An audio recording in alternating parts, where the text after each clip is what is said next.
Otodeni Jesu. And Merry Christmas. Alone.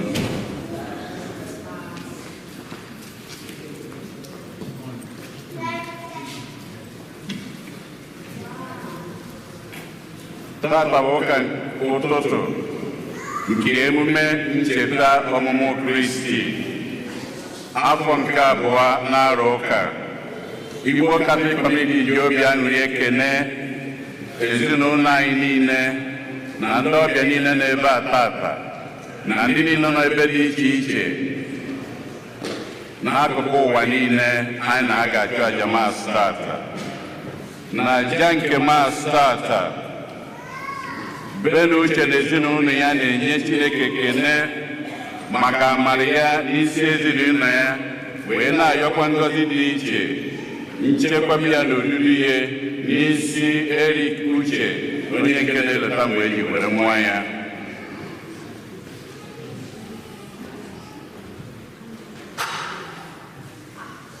N'aha ndị kọmuniti anyị niile, aja nke Maasị tata anyị na-achụ ya maka ọdịmma ndị kọmuniti anyị niile bụ Igbo Catholic Community na St. Eugene Parish.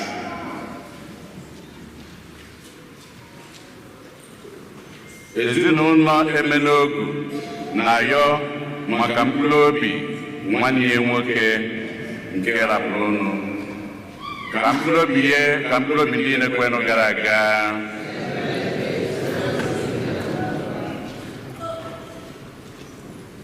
Onye isi nchụaja na aja nke Maasị anyị tata bụ ụkọchukwu Patrick Okwunwụọ.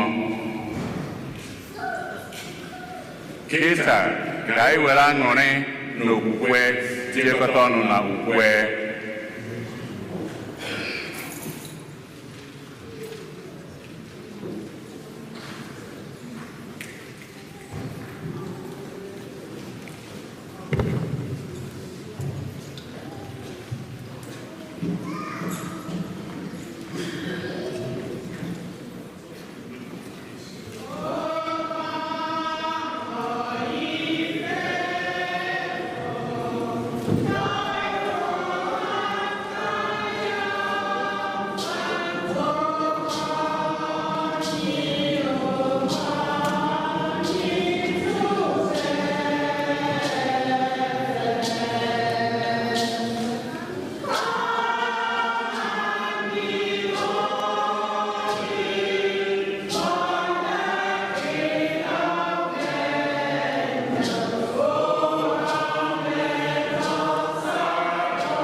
n'afa Nna na Nwa na Mmụọ Nsọ.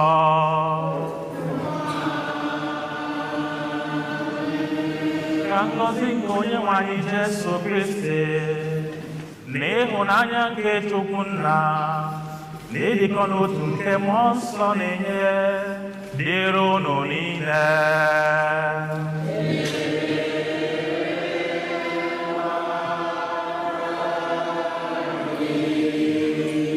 Tata bụ oke ụbọchị na ndụ anyị bụ ndị otu Kristi. Tata ka anyị na-eme emume ncheta ọmụmụ nke di nwe anyị Jesu Kristi. Anyị na-ayọ Chukwu n'ụzọ pụrụ iche aja n'isi n'ọnwa ka di nwe anyị Jesu Kristi eze amụrụ ọhụrụ biri na ndụ anyị, obiri n'ezinụlọ anyị, mee ka ịfụnanya ya na ngọzi ya na-adịla anyị mgbe niile nke ndụ anyị. Ụmụnna, ka anyị kwado onwe anyị nke ọma maka nnukwu emume nke Eucharistia site n'ikwupụta njọ anyị.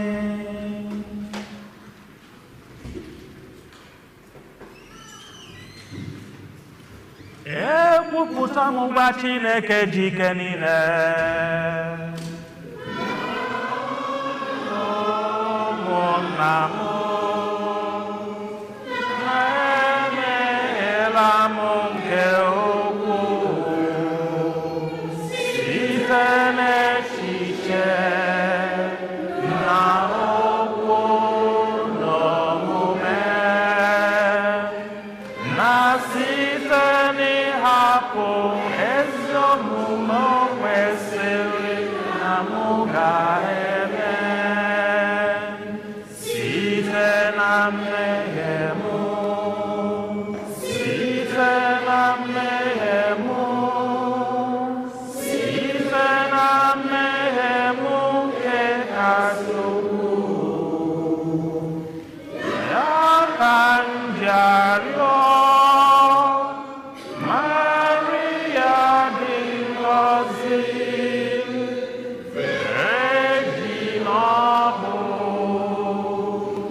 Chineke ji ike niile mere anyị ebere, gbaghara anyị njọ anyị, ga-aduru anyị na ndụ ebe ebe.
Chineke,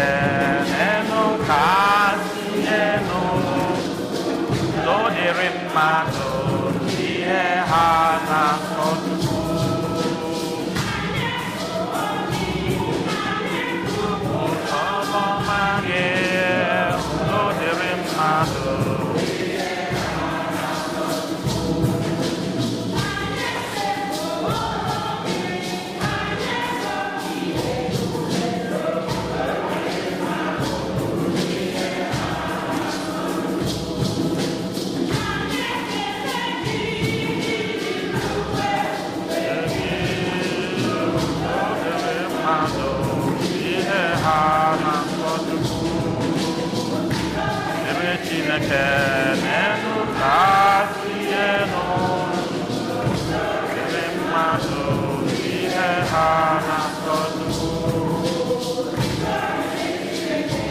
n'elu kasị elu nyere mmadụ ihe ha na-asọtụ eze nke ha n'igwe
Chineke nna anyị i sitere n'ụzọ dị ịtụnanya doo mmadụ ebube mgbe i kere ụwa bịakwa site n'ụzọ kacha ịtụnanya nye ya ebube kacha ebube mgbe ị zọpụtara ya biko etu ọ masịrị ya bụ nwa gị iwere ọnọdụ mmadụ meenụ ka anyị soro ya keta oke n'ịbụ Chukwu nke ọ bụ site na dị nwere anyị Jesu Kristi nwa gị onye gị na ya dị ndụ n'aha Chineke n'otu nke mmụọ nsọ otu Chukwu site n'ụwa tụwa niile.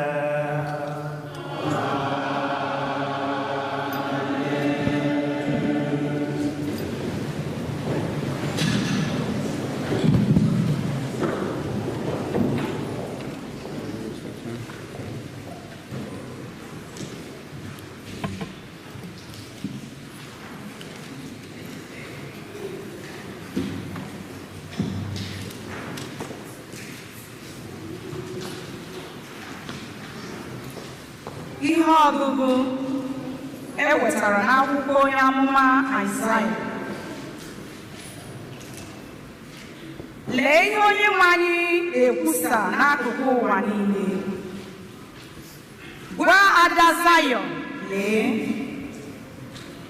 onye nzọpụta unu abịala. O ji ụgbọ mmeri ya n'aka. Ọgwụgwụ ụgwọ ya dịkwa n'aka ya. Ọ ga-akpọ unu ndị nsọ Chineke, ndị Chineke zọpụtara. A ga-akpọ unu ihe a na-achọ, obodo a na-ajụghị ajụ. Okwu nke osisi bụ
ọgụgụ e wetara n'akwụkwọ ozi edegara ndị Hibru.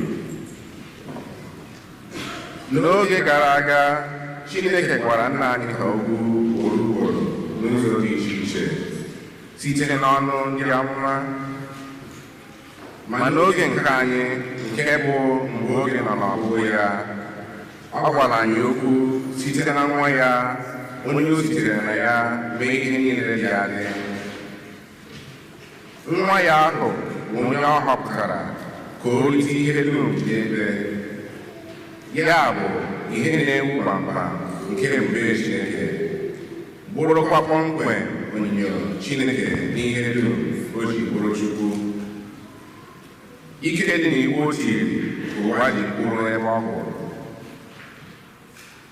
Ugbu a, ebe ọ bụ na o bibiela mmerụ nke njọ, ọ gaala were ọnọdụ ya n'eluigwe n'aka nri nke ebube eze Chineke. Ihe ọ pụtara ugbu a bụ na ọkwa ebugoro ya karịka nke ebugoro ndị ọma, dị ka aha agụrụ ya si karịa nke agụrụ ndị ọma. O nwebeghị mmụọ ọma Chineke gwara, ịbụ nwa m, taa ka m mụtara gị, ma ọ bụ aga m abụrụ ya nna, ọ ga-abụkwara m nwa. Ọzọkwa, mgbe ọ kpọtara diọkpara ya n'ụwa, ọ sịrị ka ndị mmụọ ọma niile nke Chineke kpọrọ ya isi ala. Okwu mkpụrụ osisi bụ ụwa.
Si n'ụzọ Maria nsọ nke Jọn dere.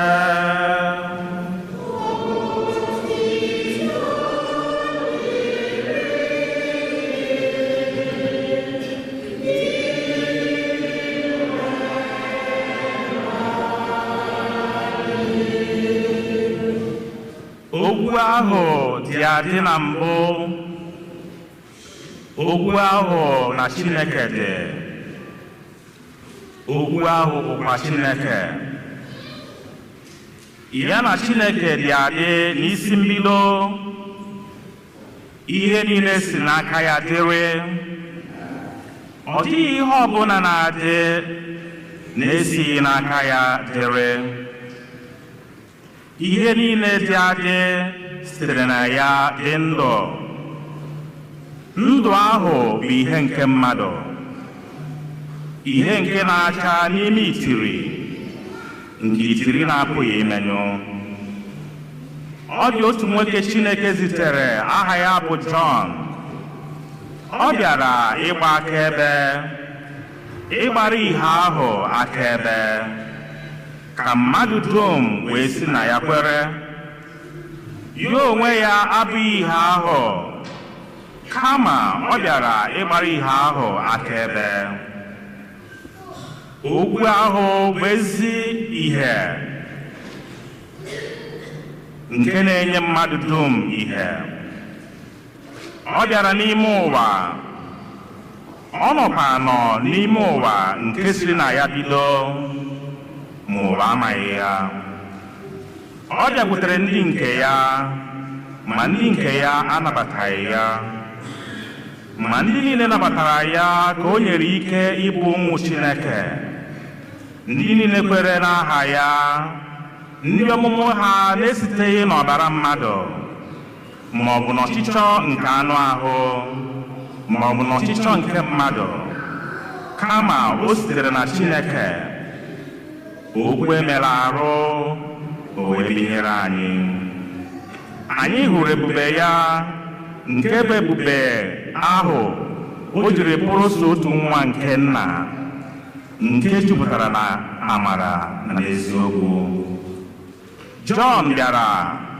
ka ọ gbaa akaebe o kwupụtara sị lee onye ahụ m kwuru sị onye na-abịa n'azụ m akarịka m n'ihi na o buru m ụzọ dịwa n'ezie ọ bụ n'uju afọma ya ka anyị niile siri nweta amara kwuru amara ebe ọ bụ na enyere iwu site n'aka Mozis amara na eziokwu si n'aka Jesu Kristi bịa ọ dịbeghị onye ọbụla hụrụ Chineke anya ọ bụ naanị otu nwa ya onye dịkarịrị nso n'obi nna ọ bụ ya mere ka anyị mara nna oziọma nke ose bụrụ ụwa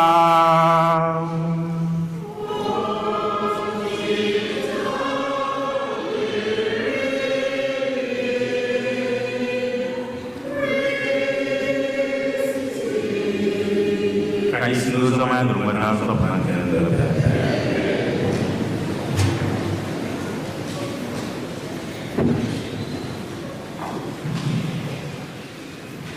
amụrụ anyị otu nwa okwu Chineke mere ahụ Chukwu na-ebinyere mmadụ kpakpando ya ka anyị hụrụ ya ka ọ na-amụke na Bethlehem Judia anyị hụkwara ezinne ya Mary o jiri akwa kpuchie iro ibe ya na-ebe na-enye anụnụ nri aga m ewere onwe m jere ya ozi aga m ewere onwe m jere ya ozi were ndụ m jere ya ozi aga m ewere onwe m jere ya ozi onwe m jere ya ozi otu dị Jesu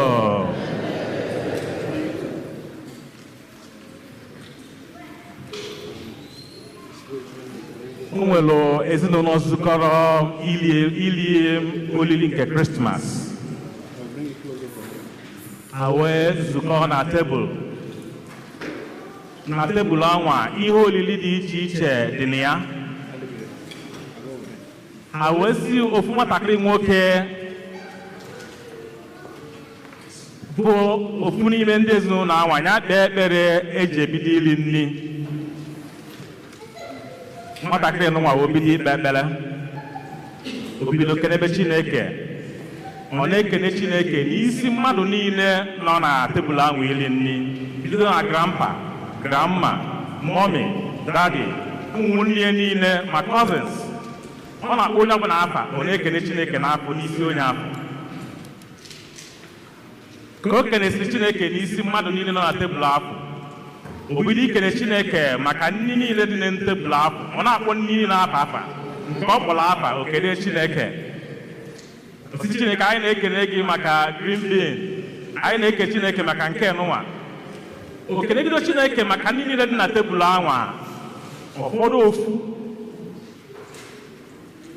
ọgbachita nkịtị okwu mmadụ niile n'ebe a nwee ndidi na-echi ya ka okpere ya emere ga obido iri nri letara ọ ka fọdụrụ ofu food item dị na tebụl anwa a na-echie chegide onwe ndị ire wee sị mmụ ya, if I thank God for this broccoli, won't he know I'm lying?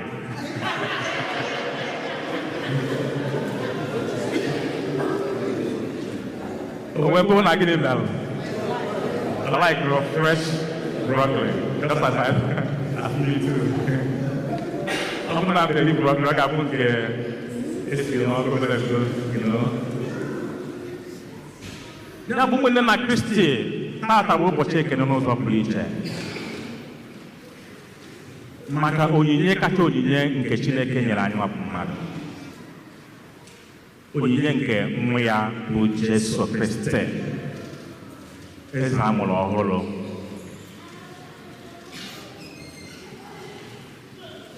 Sọọsọ dị nwe anyị Jesu Kristi bụ the founder of a major religion whose coming was pre-announced. No other founder of a major religion. Sọọsọ dị nwe anyị Jesu Kristi bụ onye buru amụma na ọ ga-abịa. Isaiah buru amụma sị, a virgin shall conceive and bear a son, and his name shall be called Emmanuel, which means God is with us. Jeremiah bukwasịrị amụma, ndị amụma ndị ọzọ niile, Micah buru amụma. He was very specific about the place a ga-amụ di nwe anyị Jesu Kristi, Bethlehem in Judea.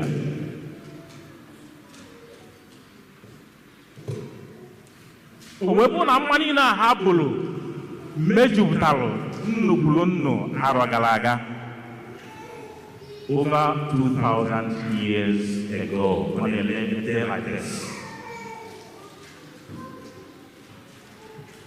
Iji gwa gị maka nnukwu emume anyị na-eri maka ya, na emume nnu anyị na-eme bụ nnukwu emume. A na-aka ụka one ịnọ, beginning from Vigil Mass. Akacha Vigil Mass aka gịnị Mass nke uchichi, Night Mass. Akacha nke night aka nke gịnị nke ururuchi dawn. Ewekazie nke anyị na-aga kịta for the Mass of the Day.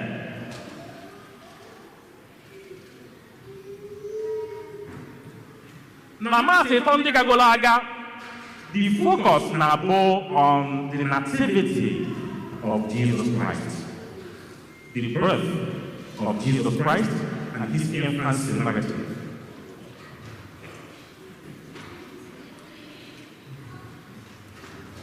If you look at the Gospel of Matthew traced the genealogy of Jesus Christ to Abraham. Luke n'onwe ya traced the genealogy of Jesus Christ to Adam.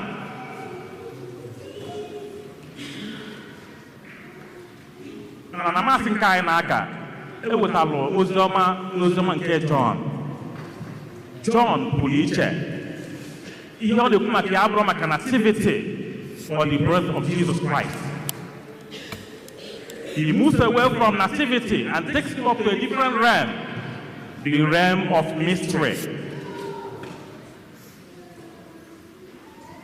John n'onwe ya traced the genealogy of Jesus Christ to God himself, to eternity.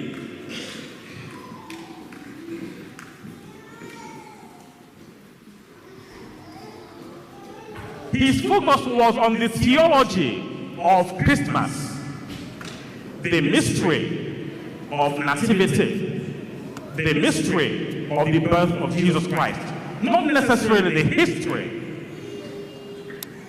And not the Okemba, Naina about Christmas, Kaina Mihina, Megucha and the person at the mystery, I celebrate the mystery of Christmas.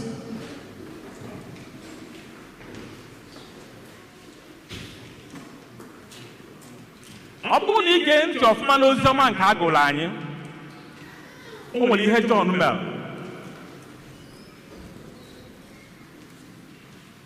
First and foremost, he established the divinity of Jesus Christ. In the beginning was the Word, The Word was with God, and the Word was God.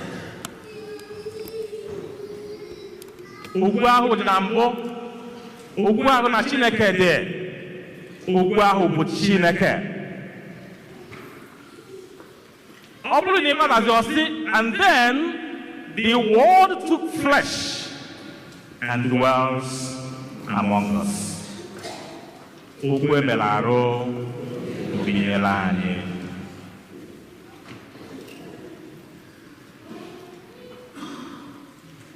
Etu John si wee kọwa ya dị oke mkpa na ndụ anyị bụ ndị otu Kristi. Maka in Jesus Christ we have what we call a union of two natures, divine and human nature, in the one divine person of Jesus Christ. Ihe anyị na-akpọ in theological language, hypostatic union.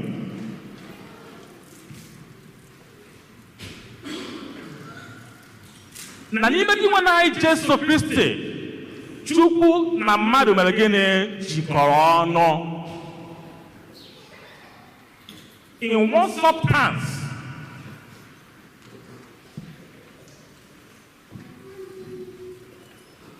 Anyị wụ na-ajụ onwe anyị, kedu ihe mere Chineke ji were apụ ebube nke o ji bụrụ Chineke bịa were ọnọdụ nke anyị? Why this mystery of incarnation? In other words, ka ihe anyị maka ya agba Christmas.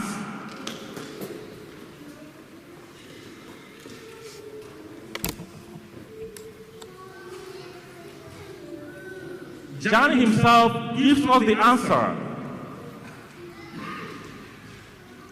in his Gospel, chapter 3, verse 16. He says, God so much loved the world that he gave his only begotten Son, that all those who believe in him might not perish, but might have eternal life. This is the singular purpose. Anyị ji agba Christmas. Na Chineke bịara ọnọdụ nke mmadụ ka o wee nwee ike ịgbapụta anyị na njọ na ọnwụ ebe ebe, ka onye anyị ndụ ebe ebe. Ọ maka ka anyị ji agba Christmas.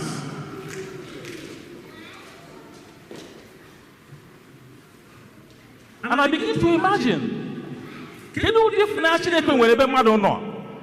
Nke bụ na ọ ga-abịa were ọnọdụ nke anyị, were ọnọdụ anyị n'ife niile belụsọ na njọ. He took our flesh, our body, our soul, everything human except sin. What a mystery. The paradox of the incarnation.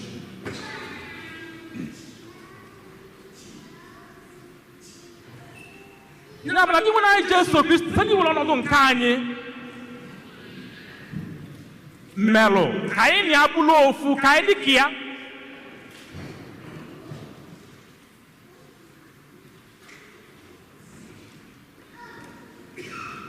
Ọ bụzi oke na ọlụ dịla anyị ịgba mbọ ka anyị na-eme emume nke Krismas n'ụwa, ka anyị ṅomie Chineke n'ụzọ pụrụ iche n'ụdị oke ịfụnanya o nwere n'ebe anyị nwa bụ mmadụ nọ.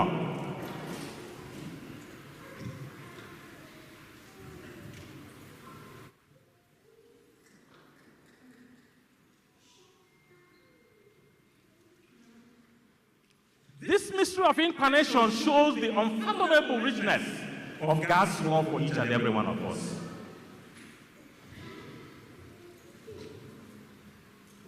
Love that is absolute, love that is unconditional, unconquerable goodwill, a self-giving love, a kinetic love, sacrificial love, the love that thinks of the interest of the Lord before personal interest. Ya bụ na ofu ifụnanya Chineke nwere ebe anyị nwa bụ mmadụ nọ, ka anyị onwe anyị kwesịrị ide egosi mmadụ ibe anyị. Ọ bụrụ na anyị ime otu n'ụwa, our Christmas will begin to assume a different wonderful meaning. Ama m na anyị esetigo maka kaadị anyị na-esetigasị ndị mmadụ ndị anyị bụ n'anya, which is so wonderful and nice. Gift. Ndị mmadụ na-ajụ nwa ha, kedu ụdị gift nwetara na Krismas n'ụwa? Kedu ụdị nwetara? Kedu ụdị gift ndị mmadụ sendịrị gị? Mana gift, kacha gift, anyị ga-enye ndị mmadụ na Krismas nwa bụ the gift of love. The same love that God has given us in the person of Jesus Christ. Amen.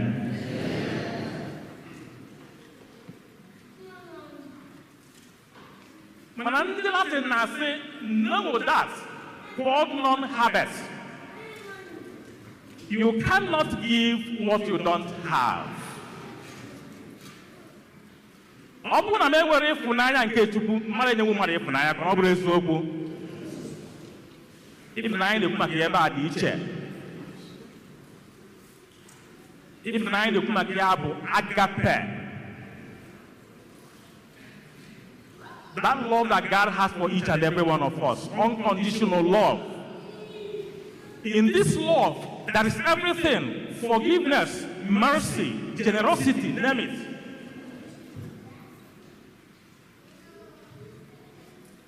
Ya bụ ka anyị na-agba Krismas n'ụwa, ka anyị gbaa mbọ fụ na anyị mere obi anyị ka di nwega Jesu Kristi batara ndụ anyị. Ọ bụrụ na di nwere anyị Jesu Kristi onye bụ ịfụnanya na onwe ya bata n'ime ndụ anyị, ọ ga-adịla anyị mfe ịfụ mmadụ ibe anyị n'anya dịka di nwere anyị Jesu Kristi okwu anyị n'anya. Amen. O nwere akụkọ m kọrọ unu last time dị aka maasị ebe a about an English artist by name Holman Hunt.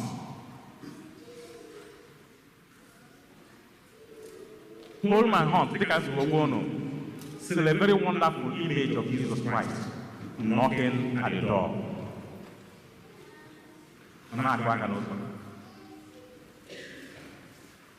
The image of Jesus Christ knocking at the door. No, young okay, oh, Holman Hunt, don't make mistake, you may you see a Roy Haggard you will not buy your son, no one.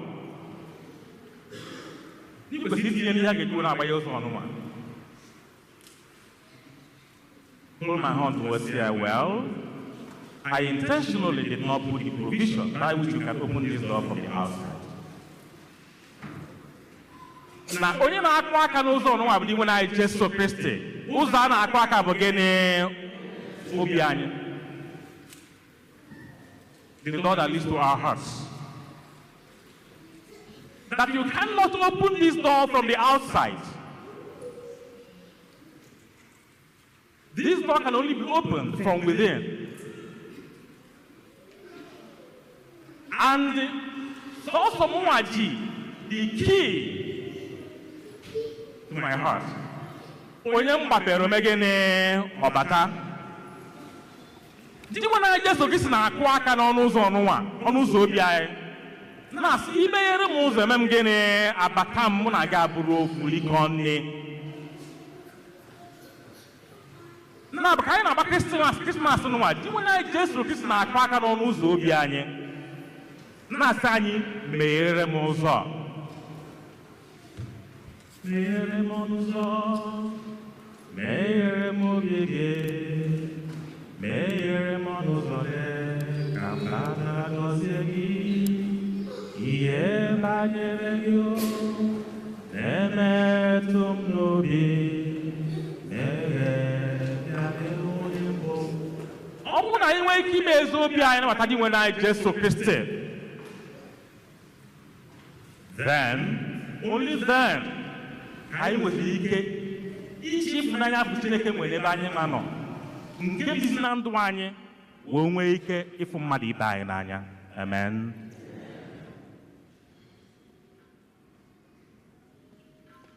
Ya bụ ka anyị na-agba Krismas nwa uche anyị dị n'ihe nwa anyị na-ekwu maka ya now. I recall what Blessed Ignis said of what need Is there for Jesus Christ to be born in so many mangers around the world if he is not born in my heart? Kedu ụlọ ọbara na ga-amụ di nwanne anyị Jesu Kristi n'ebe dị iche iche n'ụwa kwuru ụwa niile ma ọ bụ na amụrụ ya n'ime obi m?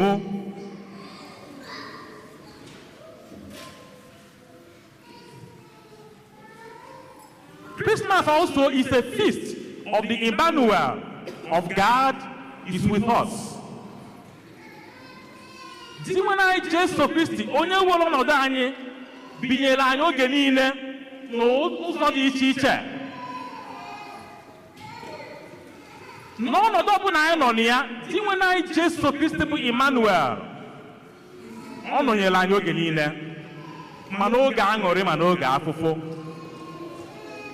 ma n'oge uru, oge niile nke ndụ anyị, ihe ọbụla nke anyị na-agabiga, ka anyị maa na di nwanne anyị Jesu Kristi bụ Emmanuel is always with us. On top of the mountain, down the valley, in good times, in bad times. Jesus Christ, our Emmanuel, our God is with us. He's always with us.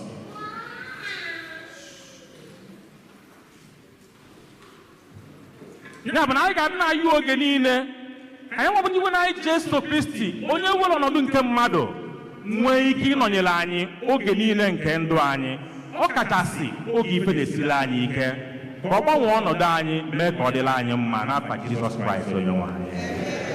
Ya bụ ụmụnne m na ụmụnna m, ka anyị yọọ Chineke n'ụzọ pụrụ iche ka today's Christmas bụrụ a here and now event in our lives. All the real in our lives. Amen.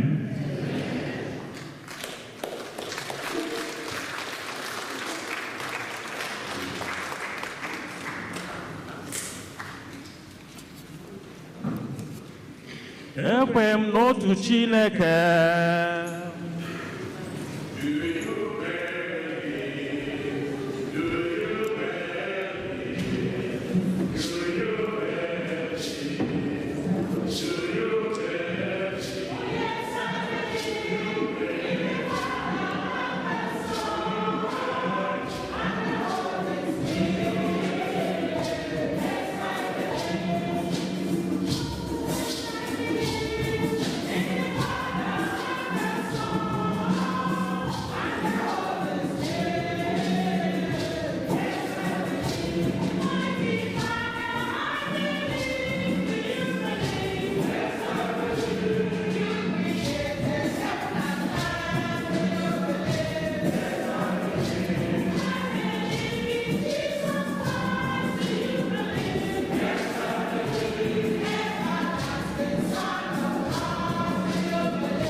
tata ka anyị na-eli olili ọmụmụ nke dị nwe anyị Jesu Kristi, olili nke na-egosipụta oke ịfụnanya Chineke nwere n'ebe anyị nwa bụ mmadụ nọ.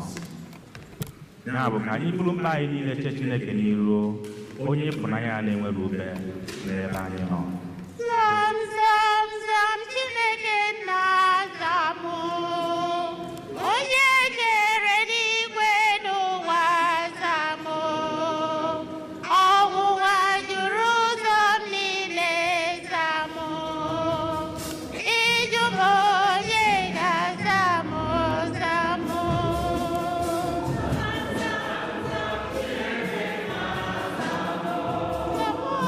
Onye kere n'igwe n'ụwa zamụ, ọnwụnwa juru ụzọ m niile zamụ, ịjụ m onye ga-azamụ zamụ. maka nna anyị dị asọ bụ Pope na ndị ụkọchukwu na ndị niile na-ejere nzukọ nsọ Kristi ozi n'ụzọ dị iche iche, ka ha site n'okwu ọnụ ha na ịgba akaebe nke ndụ ha na-ebi na-egosipụta na Jesu bụ ife nke ụwa. Anyị arịọ N'aligbo nara arịrịọ anyị ọzanụ.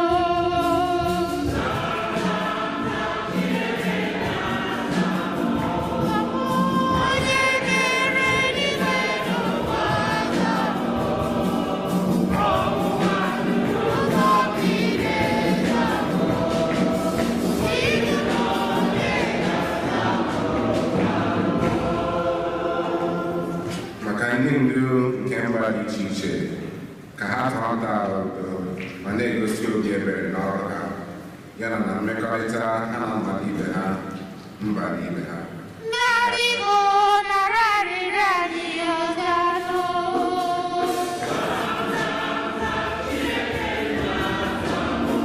Onye kere eluigwe n'ụwa zamụ, ọnwụnwa juru ụzọ m niile zamụ, ịjụ m onye ga-azamụ.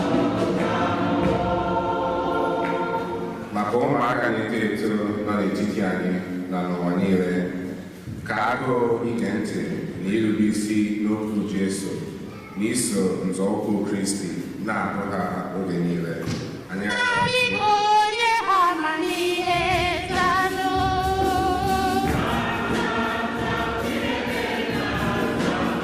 Onye kere eluigwe n'ụwa zamụ, ọnwụnwa juru ụzọ m niile zamụ, ịjụ m onye ga-azamụ maka ndị nọ n'ụlọ mkpọrọ, ndị ọrịa, ndị nọ naanị ha, ndị nọ n'ọnọdụ ihe ọjọọ kere agbụ dị iche iche, ka ha na-enweta mmekọrịta na nkwado ndị otu Kristi na nke ndị agbata obi ha. Anyị arịọ gị N'aligbo mere obi ebere zanụ.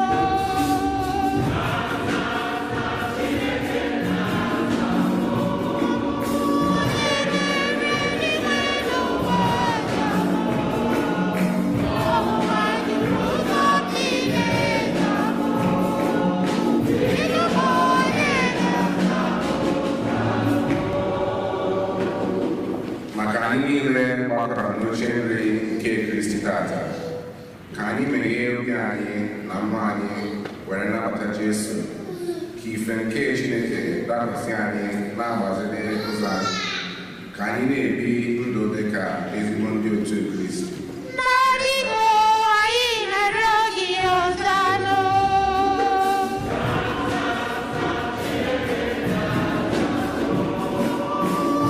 Eluigwe n'ụwa zamụ, ọnwụnwa juru ụzọ m niile zamụ, ịjụ m onye ga-azamụ zamụ.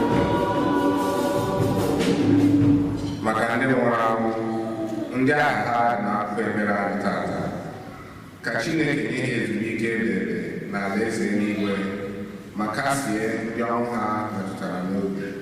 N'aligbo onye ezumike zanụ.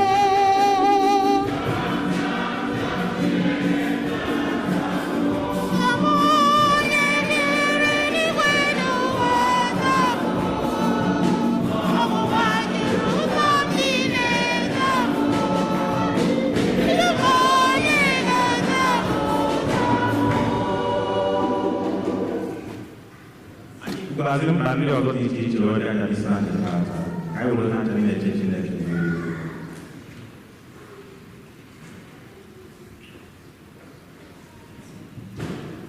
jigide onye nwe m Jizọs jigide m jigide onye nwe m Jizọs jigide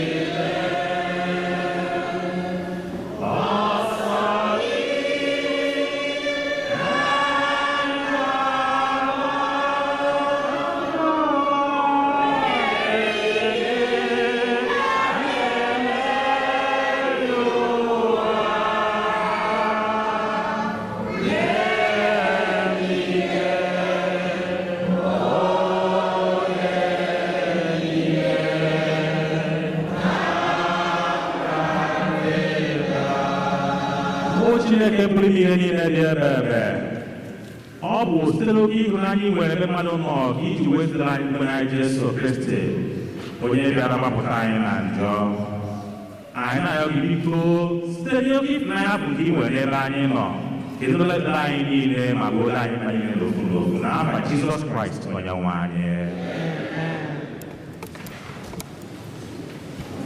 Hymn number 219. 219. 219.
Onye mụrụ mma mere maka onye nwere Jizọs onye ahụ nwere ihe dị mma onye chọrọ Jizọs onye ahụ chọrọ ihe ịma na amụrụ nwa ka mma onye mụrụ nwa ka mma mere mụrụ nwa ka mma onye nwere Jizọs onye ahụ nwere ihe dị mma onye chọrọ Jizọs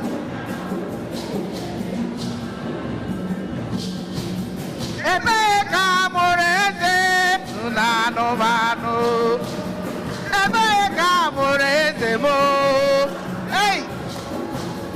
ebee ka amụrụ eze ụwa na anụmanụ ewo na anụmanụ ebe amụrụ eze ebee ka amụrụ eze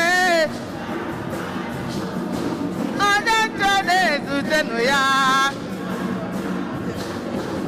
ndị eze na-ezute ya nụ na anụmanụ ewo ebe amụrụ eze nụ na anụmanụ ebee ka amụrụ eze anyị eze kere ụwa niile na anụmanụ ebee ka amụrụ eze ewo ebe amụrụ eze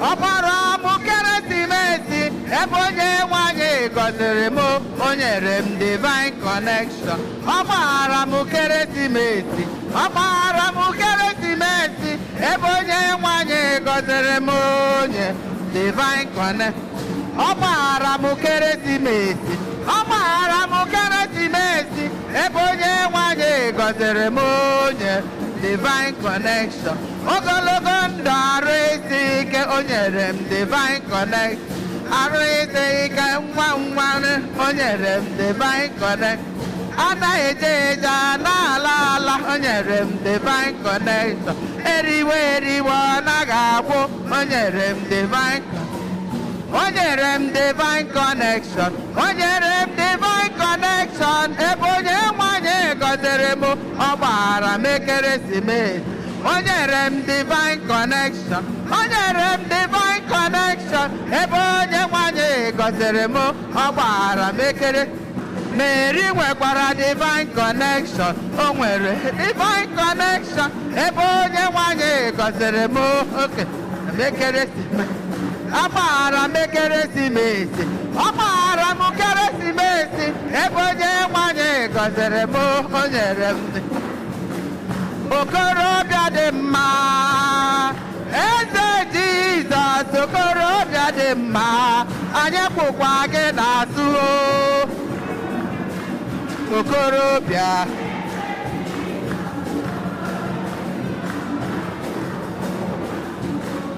agụ nwa mara ya papa oze Jizọs okorobịa dị mma ụmụ gị kwụkwa gị n'azụ okorobịa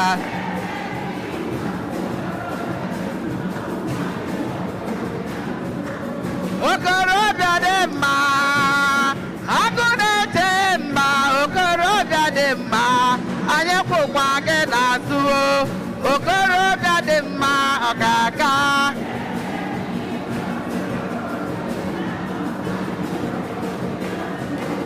okorobịa dị mma lee papa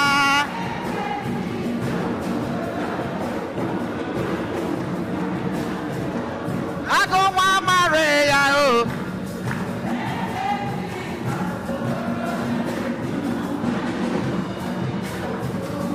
okorobịa dị mma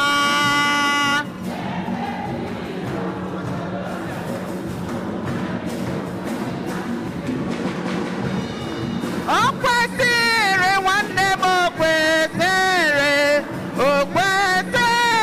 ka anyị nye ya ekele ọma o kwesịrị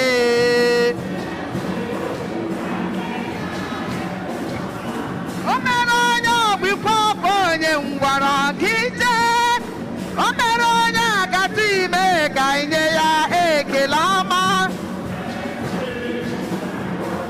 o kwesịrị nwanne m nyanụ ya mbịanụ nyanụ ya onye o mere mma gaganụ nyanụ ya o nyere m ezi ndụ gaganụ nyanụ ya onye na-enye anyị ike nwanụ nyanụ ya obiko nye ya ekele ọma nyenụ ya obiko nye ya ekele dị mma nyenụ ya Zion, Zion, Zion, Zion, Zion, Zion, Zion, Zion Abadama, Zion, Zion, Zion, Zion, Enuwa, Onema Danger.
Rebanu ụmụnna ka aja mụ na unu na-achụ bụrụ ihe gasị Chukwu nna ji ike niile nara anọ.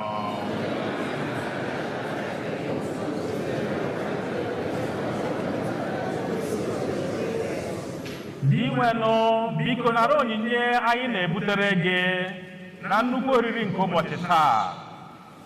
Ọ bụ site na ya ka anyị ji emeda Chineke obi n'ụzọ zuru oke ka anyị na ya dịkwa na mma ọzọ. Biko mee ka anyị fee ya n'ụzọ kwesịrị ekwesị site na Kristi onye nwe anyị. Onye nwe anyị nọnyere unu.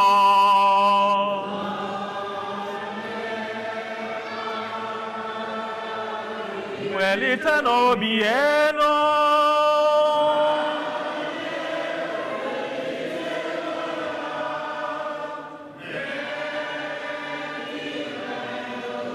Ka anyị nye n'ụdị nwenụ Chukwu anyị ekene.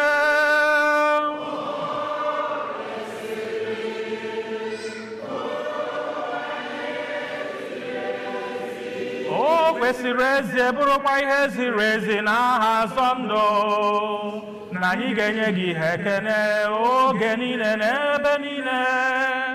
Oho nna dị nsọ Chineke ji ike niile onye dị ụwa tụwa n'ihi na ihe omimi nke okwe mere ahụ enyeghị anyị nghọta ọhụrụ banyere ebube gị. Ebe anyị kwenyere na Chukwu bịara n'ụdị a na-ahụ anya ka anyị si na ya jupụta n'ịhụnanya maka ihe mmụọ anya anaghị ahụ anya. N'ihi nke a anyị na-eso igwe ndị ọma niile nke n'igwe na-eto ebube gị oge niile n'ukwe n'aha sị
Nna anyị dị nsọ ezie, sọ gị na-edu ihe dum nsọ. Anyị na-arịọ gị ka ị doo onyinye ndị a nsọ site n'ihukwasị ha mmụọ gị, ka ha wee ghọọrọ anyị ahụ na ọbara nke onye nwe anyị Jesu Kristi, onye bịara tupu edunye ya n'ọnwụ nke o jiri aka ya were nara, were achịcha nye gị ekele n'otuto, nyawa ya nye gị ụmụazụ ya sị, naranụ nke a rienụ ya unu niile, nke a bụ ahụ m, nke a ga-eduru nye maka unu.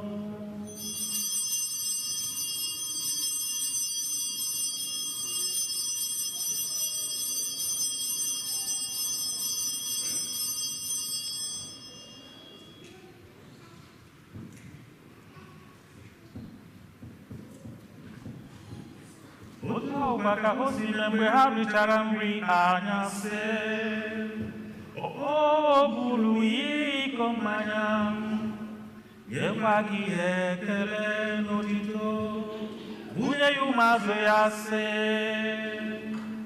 naranụ nke a ṅụọnụ ya unu niile, nke a bụ iko nke ọbara m, nke ọgbụgba ndụ ọhụrụ dị ebebe, a ga-agba ya n'ihi unu na n'ihi mmadụ niile, ka ha were gbaghara njọ na emenụ nke a na ncheta nke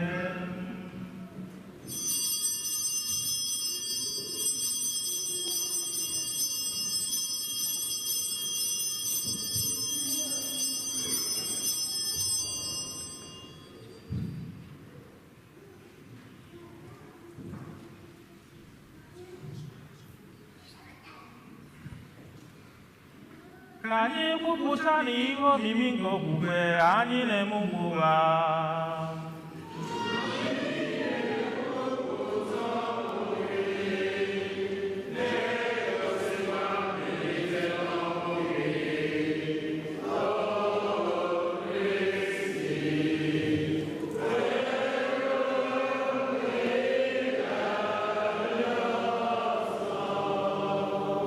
Na-cheta nke ọnwụ na mbilite n'ọnwụ nke nwa gị, anyị ebunye gị achịcha nke ndụ n'iko nke nzọpụta. Anyị na-ekele gị n'ihi na ikwere ka anyị kwuru n'ihi na ikwere ka anyị dị mma ikwu n'ihu gị na-efe gị. Anyị ji ume a na-arịọ ka anyị bụ ndị na-ata ahụ n'ọbara Kristi bụrụ otu na njikọ nke mmụọ nsọ. Nna, cheta nzukọ gị gazuru ụwa niile, mee ka ịhụnanya gị jupụta ya. Gọzie popu anyị bụ Francis na bishọp anyị bụ Jose na ndị ofe ọcha gị niile. Chetakwa ụmụnna anyị ndị ji okwukwe wee gaa n'ike nsọ. Kpọbata ha na ndị ọzọ niile nwụrụ anwụ n'ihe nke ebube gị. Biko meere anyị niile ebere ka anyị soro Virgin Maria dị ngọzi nne nke Chukwu na ndị apọstụl na ndị nsọ gị niile ndị mere uche gị n'ụwa were keta ndụ. Ka anyị soro gwa ha na-eto gị ebube site na Jesu Kristi.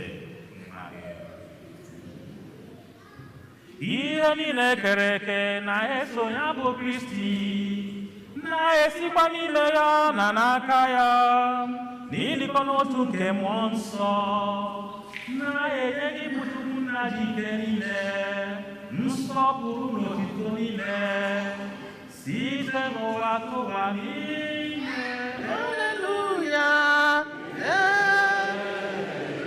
Haleluya!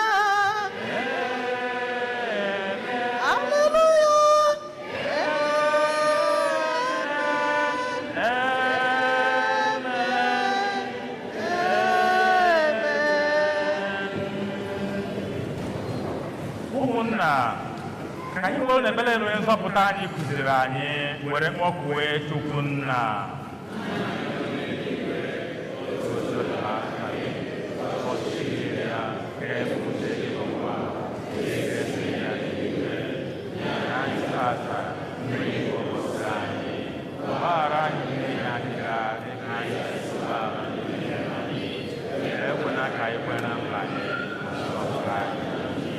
Zọpụta nna anyị na-arịọ gị o sebụrụ ụwa na ajọ ihe niile were ebere nye udo n'oge nke anyị ka anyị site n'inye aka ebere gị ka a zọpụta anyị na njọ oge niile anyị were gbara nsogbu niile were nchekwube dị nsọ na-atụ anya ka mbịaghachi nke onye nzọpụta anyị Jesu Kristi.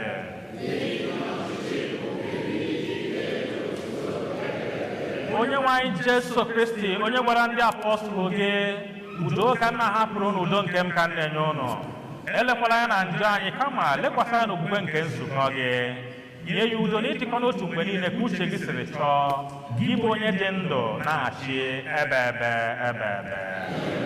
udo nke ose bụrụ ụwa dịrị ụnụ mgbe niile.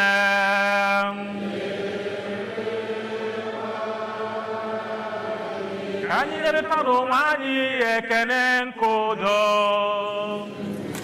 nyere aka gị ezigbo nwanne m nyere aka gị ezigbo nwanne kele sista gị ezigbo nwanne m kele brọda gị ezigbo nwanne m aka gị.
Lee onye na-ekpochapụ njọ nke ụwa ha nwere isi ọma bụ ndị akpọrọ oriri nke nwa atụrụ Chineke.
ka anyị rịọ arịrịọ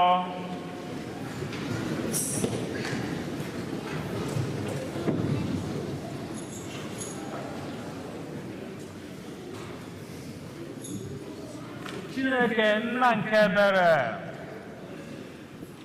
onye nzọpụta nke ụwa amụrụ taa bụ onye ntọala nke ndụ anyị na Chineke biko mee ka anyị si n'aka ya nweta ndụ ebighị ebi site na Kristi onye nwe anyị.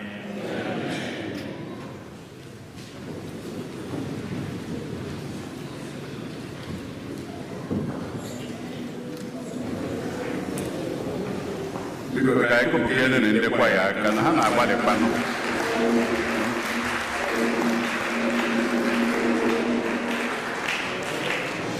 ma oge na-etoghị elu anụ ma o nwere oge oyi ruo ha ndị ọbụla nọdụ anyị n'ụlọ so ha bụ ebe ezi na-emekwara m aka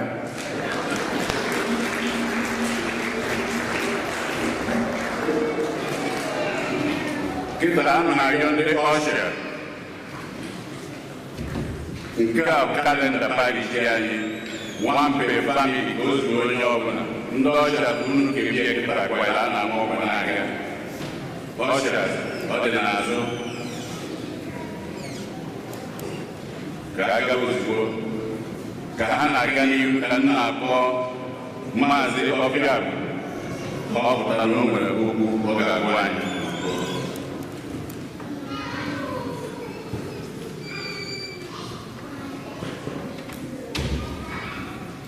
Praise the Lord. Praise Master Jesus. Amen. What a wonderful thing. January to December. Isn't it wonderful? So we go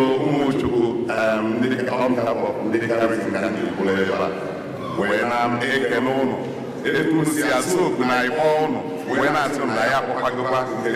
crossover this year, and I'm up here all the time. The theme of this year's crossover is My God of Possibilities. My God of Possibilities. Mark 9:23. Everything is possible for those who believe. This God of possibility, we cannot cross if He doesn't cross with us. All you want to do like cross, and in 2024, nothing is impossible. Praise the Lord. Because on that praise and worship night. I got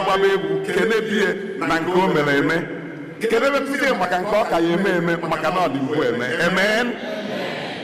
Then the next day, 31st, that's when we now cross over. I didn't care by 6 to the rosary. My administration, Father, I didn't cross over mass. I can do mass. I cross over to 2024. After that, a messy anointing for the new year.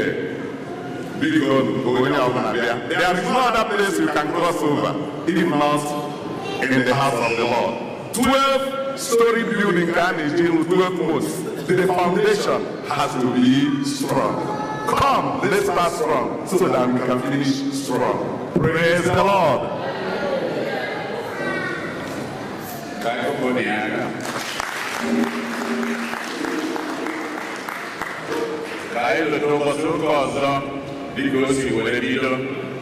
Saturday crossover. Sunday, with December 31, was the Walker. I gave up a mask, I say, 8, 10, and 12. Chief was able January 1, 2024. Okay, I crossed that over. But it's 2024, over 1 new year, to please look at that. I gave up a mass 8, 10, and 12. Oh, is well. Unanya no kata, only a power nagon. Ndo Kanyeleba, Ayakota, on Ayatanaka. Maunanya, our young adults, our children, our kids, our youth. Please All our young adults, all our children, kids, may you stand up, wherever you are. As tall, those who are taller than everyone, let us stand. Everyone, no exception. In college, working, married, we want you to stand to be recognized. Okay, all of you, let us stand.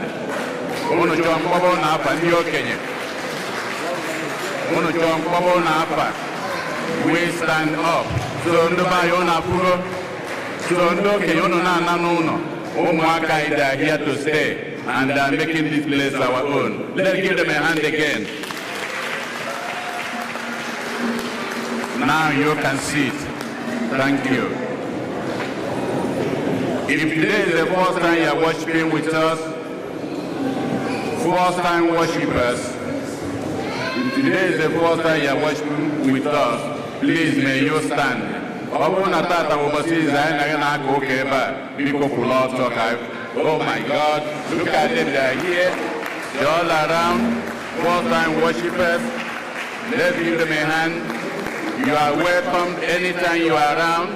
Please come back and worship with us anytime. You are always welcome. I will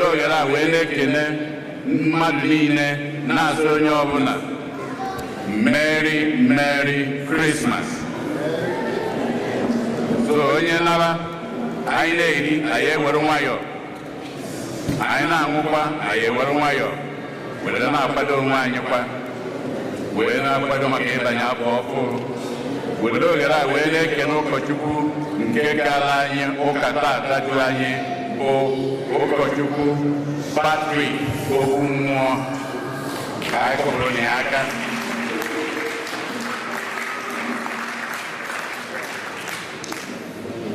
Dalono.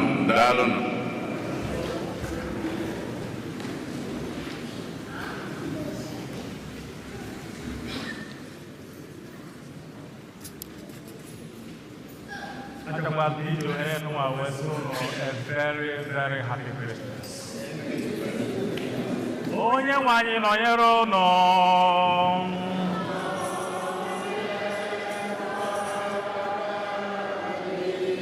Achukudikere gozie uno.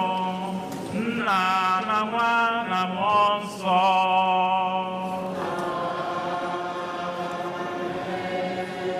Nabano bisagusigo.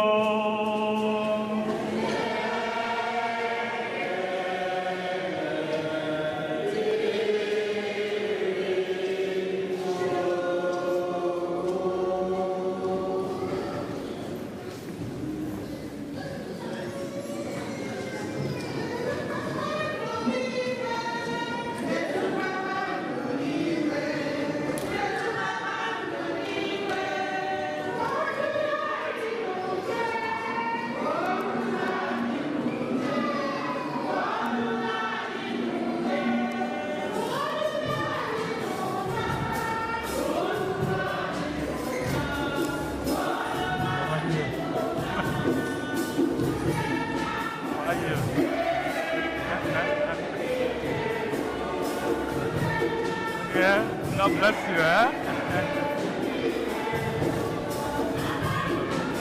Merry Christmas, Merry Christmas, Merry Christmas.